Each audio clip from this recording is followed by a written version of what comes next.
बांगलादेशी फेरीवाल्यांचा मुद्दा पुन्हा एकदा सभागृहामध्ये गाजतो। आपल्यासोबत शिवसेनेच्या आमदार मनीषाताई कायंदे आपण त्यांच्याशी बातचीत करणार आहोत। बांगलादेशी आपल्याला ठिकठिकाणी पाहायला मिळतात। एकीकडे महानगरपालिकेकडून मोहीम हाती घेण्यात आलेली आहे। दादर कबूतरखान्याचा पण जो परिसर आहे, स्टेशनच्या बाहेरचा परिसर आहे, तो सुद्धा फेरीवाला मुक्त करण्यात आला। परत त्या ठिकाणी ते येऊन बसतायत। किती गंभीर आहे सगळं? बघा, हे दोन विषय वेगळे आहेत। बांगलादेशी घुसखोर हा विषय पूर्णपणे वेगळा आहे। मी सभागृहात एक विषय मांडला की ATSने एक यादी दिलेली आहे, अन्न आणि नागरी पुरवठा।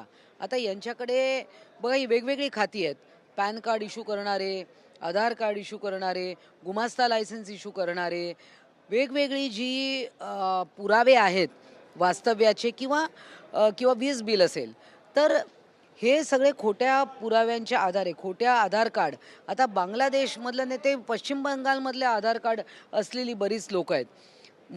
मंत्री महोदयांनी हे सांगितलं की ते बांगलादेश म्हणून पहिले पश्चिम बंगालमध्ये येतात आणि मग देशभर जातात। तर हे मोठ्या प्रमाणात कोम्बिंग ऑपरेशनची मागणी या ठिकाणी आम्ही सगळ्यांनीच केली।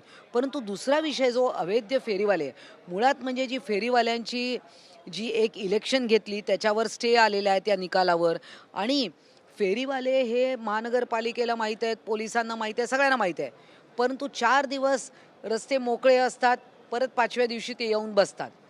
महानगरपालिकेकडे गाड्या कमी आहेत, यंत्रणा कमी आहेत, पोलीस फोर्स कमी पडतोय, आणि स्थानिक जे नेते आहेत सर्व पक्षीय, मी अगदी जबाबदारीने बोलते, स्थानिक सर्व पक्षीय नेते हे सुद्धा फेरीवाल्यांना बसवण्यात मदत करतात। हा माझा स्पष्ट आरोप आहे।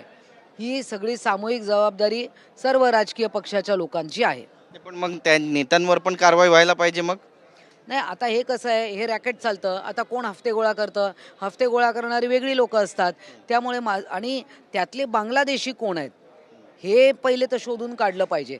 पण जे बिगर बांगलादेशी आहेत ते आपल्याच देशातले आहेत, पण त्यांच्याकडे खोटे जर का दस्तावेज असतील त्यांना शोधून काढणं, आणि परत हे जे हफ्ताखोरी चालते ही पोलीस आणि महानगरपालिकेला माहिती आहे, ती बंद व्हायला पाहिजे। कारण आज लोकांना फुटपाथ चालायला राहिला नाही आहे, कोर्टाला मध्ये येऊन पडावं लागलं। परंतु आपण बांगलादेशी फेरीवाले या विषयात आपण गुंतून पडतोय।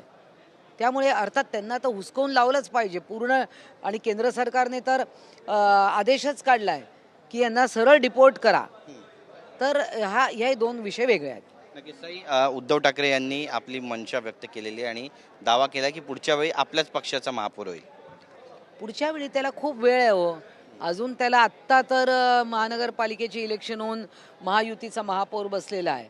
परंतु पुढच्या वेळी म्हणजे कधी, त्यांनी ते वर्ष सांगावं। नक्कीच अकोला महानगरपालिकेमध्ये पालिकेला, सभागृहाला टिपू सुलतानचं नाव द्या यावरून पण आता राजकारण रंगते, आणि आता सत्ताधारी पण याला विरोध करताना पाहायला मिळतात। किती गंभीर आहे हे सगळं? हे कोण आहे ते टिपू सुलतानची लोक? हे टिपू सुलतानची कोणी वंशज अजून शिल्लक आहेत का भारतात? यांना शोधून काढलं पाहिजे कोण आहेत हे।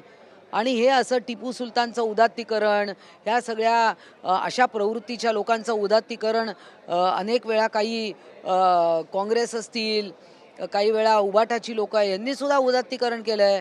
त्या याकूब मेमनच्या कबरीला सुशोभीकरण कोणी केलं?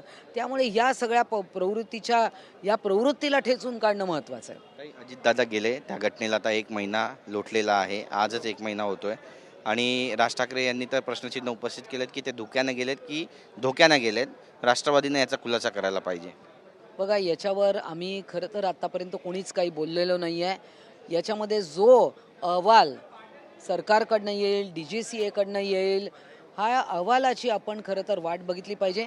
कारण हा अतिशय सेन्सिटिव्ह विषय आहे। दादांना जाऊन आज 1 महिना झालेला आहे, आणि राज्य सावरताना, पवार कुटुंब सावरताना सुनेत्राताईंनी आता सूत्र हातात घेतली आहे। त्यांच्या पाठीशी आम्ही खंबीरपणे उभे आहोत, आणि या विषयावर अधिक न बोलणं हेच मी पसंत करते। धन्यवाद ताई आमच्याशी बातचीत केल्याबद्दल। तर आपण पाहतो आपली भूमिका या ठिकाणी मांडलेली, आणि बांगलादेशीच्या सोबत कोणते स्थानिक नेते यामध्ये सम्मिलित आहेत हे सुद्धा पाहावं लागेल, आणि त्यांच्यावर सुद्धा कारवाई होणं गरजेचं आहे, अशी भावना मनीषा कायंदे यांनी व्यक्त केली आहे। कॅमेरा पर्सन रोहन पवारसह गिरीश गायकवाड, TV9 मराठी, मुंबई।